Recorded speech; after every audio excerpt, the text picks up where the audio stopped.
拍完方為紅館獻唱，為災民打氣。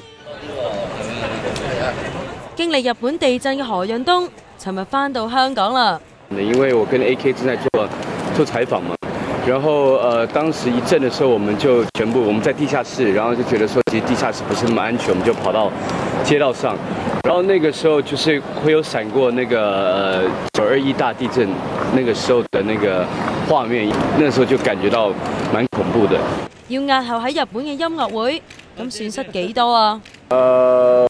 我不知道，這個沒有去算。地震的隔一天其實就是音樂會嘛，那我們取消，然後有跟一些fans 跟他們碰面，跟他們講說不好意思，抱歉。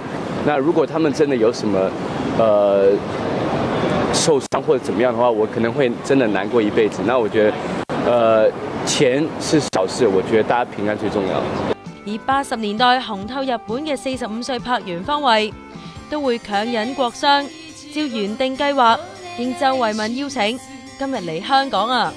佢後日會喺紅館為周慧敏2場歌唱，擔任表演嘉賓。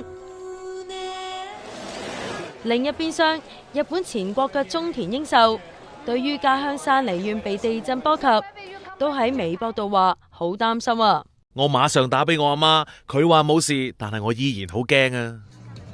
壽仔聽日會去到台灣同孫燕姿、張惠妹等出席華視舉辦嘅賑災晚會，為日本災民出一分力。